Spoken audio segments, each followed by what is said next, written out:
نے جو آج فیصلہ سنایا اس کے مطابق پی ٹی آئی نے صرف 8 اکاؤنٹ تسلیم کیے ہیں، اور پی ٹی آئی یہ کہتی رہی کہ ہمیں فارن فنڈنگ نہیں ہوئی، جھوٹ بولتے رہے۔ اس حوالے سے پھر ایک اسکروٹنی کمیٹی بنائی گئی تھی، اس اسکروٹنی کمیٹی نے تقریباً 8 والیوم پر مشتمل تحقیقاتی ایک مواد اکٹھا کیا، اور اس مواد کو پھر پیش کیا گیا، جس کے مطابق یہ آج اس کا فیصلہ آ گیا۔ تو یہ فیصلہ آنے کے بعد اب تحریک انصاف کے مستقبل میں بہت بڑے بڑے سوالیہ نشان لگ گئے ہیں کہ کیا اس جماعت کی رجسٹریشن منسوخ کی جا سکتی ہے، کیا اس جماعت کو کالعدم قرار دیا جا سکتا ہے، یا پھر خان صاحب کو نااہل قرار دیا جا سکتا ہے۔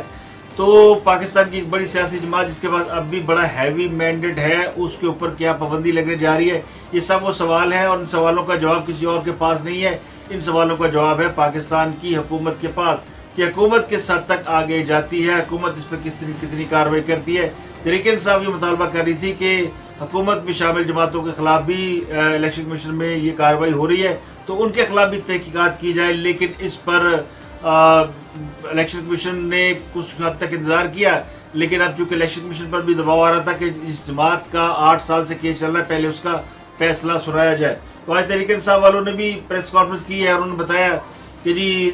جو حکومت میں شامل جماعتیں ہیں ان کے بھی بیرون ملک سے فنڈ آئے ہیں، یعنی اگر اسی چوری کی تھی تو چوری دوسروں نے بھی کی ہے، سانو سزا نہ دیو دوسروں کو سزا دیو، تو خود کو سزا ملی ہے۔ تو اب سب سے بڑی بات تو یہ کہ خان صاحب جو صادق اور امین کہلاتے ہیں، اور جن کو سپریم کورٹ سے باقاعدہ اس بات کی سند ملی ہوئی ہے، ان کو الیکشن کمیشن نے جھوٹا قرار دے دیا، انہوں نے خلف نامہ جمع کرایا، وہ بھی جھوٹا۔ یہ خان صاحب جن لوگوں کے بارے میں، یعنی وہ کہتے تھے نا مریم نواز کو کہ اس نے جی کیلیبری فنڈ والا جو خلف نامہ ایفیڈیوٹ جمع کرایا وہ جھوٹا، اور یہ جھوٹوں کی نانی ہے، یہ اب خود جھوٹوں کے نانا ہو گئے، کیونکہ جو خان صاحب دوسروں کے بارے میں باتیں کرتے تھے وہ سب خان صاحب پہ پلٹ کے واپس آ رہی ہے۔ ایک یہی معاملہ رہ گیا تھا جس میں وہ دوسروں کو جھوٹا کہتے تھے، کہتے تھے جو وہ جھوٹے خلف نامے جمع کراتے ہیں، تو خود بھی جھوٹا خلف نامہ جمع کرایا۔ یہ بھی ثابت ہو گیا کہ لوگوں کو دھوکہ دیا، اور برطانیہ میں جو میچ کھیلے گئے، جن میچز سے فنڈ اکٹھا کر کے اپنی سیاسی جماعت کو پروان بڑھایا، اس وہاں پہ لوگوں کو ابھی تک یہ علم ہی نہیں جنہوں نے چندہ دیا کہ ہم نے کسی سیاسی جماعت کو چندہ دیا ہے۔ وہ تو یہ سمجھتے ہیں کہ پاکستان کے اندر کوئی مخیراتی کام ہو رہا ہے، کوئی کسی کی مدد کی جا رہی ہے، کوئی امدادی کام ہو رہے ہیں، تو اس کو انہوں نے چندہ دیا، اور کہا بھی یہ تھا۔ تو بنیادی طور پہ پی ٹی آئی نے پولیٹیکل آرڈر کی خلاف ورزی کی ہے، یہ الیکشن کمیشن کا فیصلہ۔ الیکشن کمیشن نے کوئی پابندی نہیں لگائی تحریک انصاف پہ، اور نہ ہی رجسٹریشن منسوخ کی ہے، لیکن یہ معاملہ چھوڑ دیا انہوں نے حکومت کے اوپر، اس کی سفارشات جو ہیں، یعنی الیکشن کمیشن جو سفارشات کر سکتا ہے کہ یہ کیس بن گیا ہے، اور اس کیس کے اوپر حکومت جو چاہے کارروائی کر سکتی ہے۔ تو اب دیکھنا ہے کہ حکومت جو کوئی ستو ہے نہیں، کوئی میں بھی کوئی جان باقی ہے کہ وہ یہ فیصلے کر سکتے ہیں، کیونکہ حکومت میں شامل جماعتیں یہ وہ جماعتیں جن کے خلاف اتنے سے کیسز جو ہے، یعنی دادا تک کے اور پردادا تک کے مرے ہوئے لوگوں کے بھی اکاؤنٹ کھنگالے گئے۔ جب نواز شریف کے خلاف کیس چل رہا تھا تو احتساب عدالت میں پوچھا جاتا تھا نواز شریف کا باپ کیا کرتا، اس کا دادا کیا کرتا، اس کا فلانا کیا کرتا، تو سارے ڈاکومنٹس جو ہے منگائے جاتے تھے کہ بتائیں آپ کے پاس پیسہ کہاں سے آیا، جن کی پاکستان کے اندر ایک بہت بڑی اتفاق فاؤنڈریز تھی، اور جن کا بزنس بھٹو صاحب کے دور میں فریز ہو گیا تھا۔ اتنی بڑی کمپنی تھی کہ انہوں نے ملک کی جو بڑی کمپنیوں کے اکاؤنٹ فریز کیے، ان میں ایک اتفاق فاؤنڈریز بھی تھی، لیکن اس کے بعد پھر یہ ضیاء الحق کے دور میں واپس ہوئی۔ تو اب یہ فیصلہ آنے کے بعد حادثہ سے پلے تو کچھ نہیں رہا نا، تو یہ بالکل کلیئر ہو گیا کہ 34 انفرادی اور 351 کمپنیوں سے پیسہ لیا گیا، اور یہ پیسہ پاکستان کے خلاف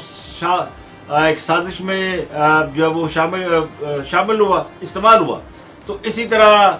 تحریک انصاف کی جو بنیاد ہے، تو یہ کہا جا سکتا ہے کہ الیکشن کمیشن نے تحریک انصاف کی بنیاد کھود دی ہے، اور خان صاحب کا بالکل دھڑن تختہ کر دیا ہے۔ اب خان صاحب چونکہ چاہتے یہ تھے کہ وہ فیصلہ آ جائے، پتہ انہیں بھی تھا کہ فیصلہ ان کے خلاف آنا ہے، اب وہ اس کے اوپر جائیں گے کہ جی میں پبلک سینٹیمنٹ، ابھی انہوں نے جمعرات کو ویسے ہی دھرنا دیا ہوا ہے۔ اب جو سپریم کورٹ نے جو الیکشن کمیشن میں ایک اور چیز سامنے ہے، چونکہ فیصلہ ساتھ ساتھ آ رہا ہے، میں آپ کو اس لیے بتا رہا ہوں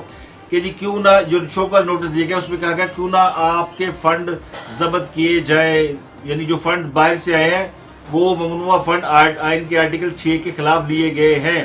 تو ان کو کیوں نہ ضبط کر لیا جائے۔ تو یہ بہت تجزیہ نگار بہت سے کہہ رہے تھے کہ یہ فیصلہ بھی آ سکتا ہے کہ صرف فنڈ جو ہے وہ سیز ہو سکتے ہیں، وہ فریز ہو سکتے ہیں. تو اس کے اوپر پی ٹی آئی کو کوئی اعتراض نہیں کہ اگر فنڈ جمع کرانے سے ان کی جان چھوٹ سکتی ہے تو وہ بڑی ہنسی خوشی اس کے اوپر جان چھڑا لیں گے. لیکن مسئلہ یہ کہ یہ پولیٹیکل آرڈر 6 کی خلاف ورزی ہوئی اور خان صاحب نے جھوٹا ایفیڈیوٹ جمع کرایا ہے. یہ ساری سب سے بڑی باتیں، اور وہ اس بات سے قطع نظر کہ آپ نے آسٹریلیا، یو اے ای، سری لنکا کوئی ملک نہیں چھوڑا جس سے خان صاحب نے جا کے پیسے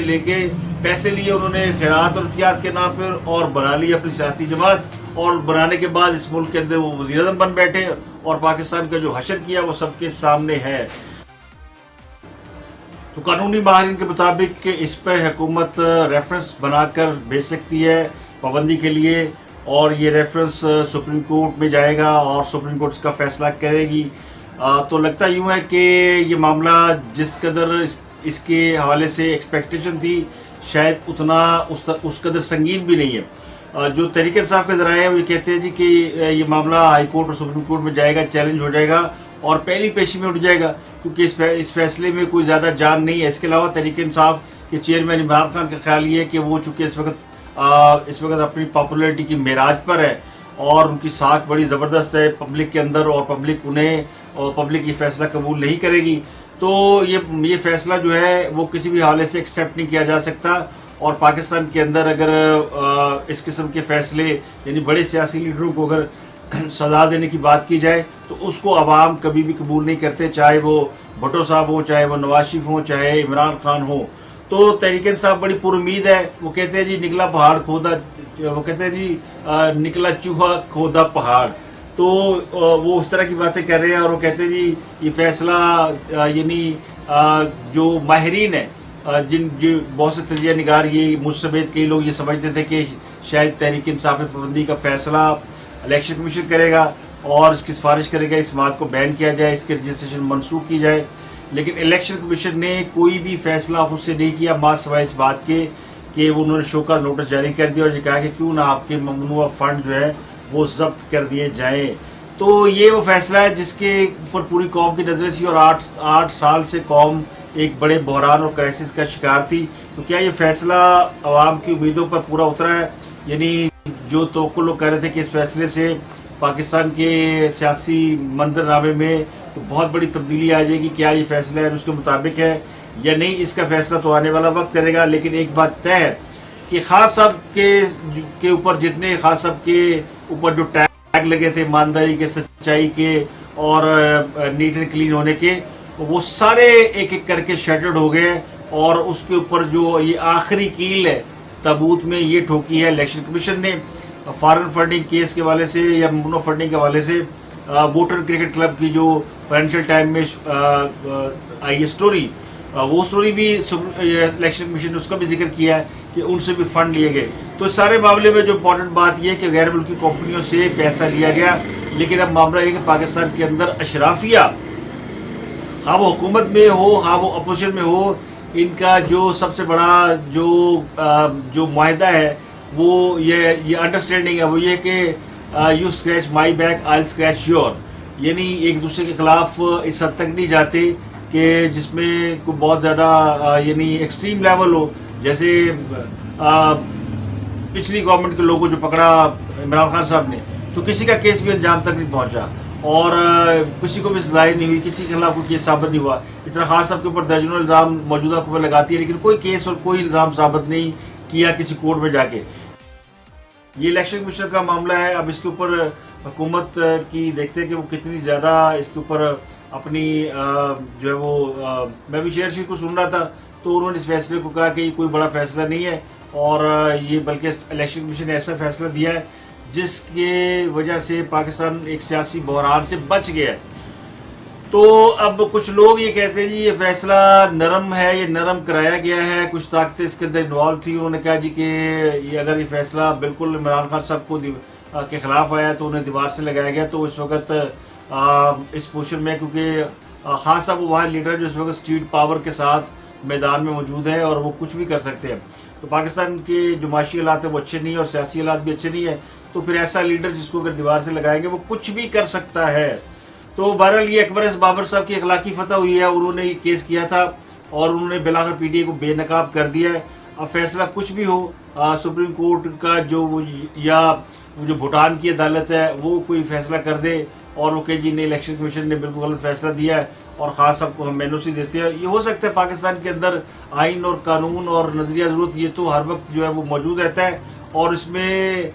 سیاسی جماعتیں یا سیاسی اشرافیہ سب ایک ہی حمام میں یعنی اکٹھے ہوتے ہیں اور ایک ہی حمام میں کھڑے ہوتے ہیں, اور کوئی بھی نہیں چاہتا کہ اس ملک کے اندر کوئی ایسی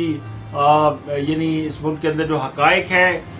ان کی بنیاد پر کوئی فیصلے کیے جائے اور جو گراؤنڈ ریئلٹی ہے عوام کا حق حکمرانی تسلیم کیا جائے اور عوام کو باتوں سے بیوقوف بنانے کا سلسلہ بند کیا جائے. وہ سلسلہ جاری اور ساری ہے. میں اور آپ جو ہے وہ منہ دیکھتے رہتے ہیں. یعنی جس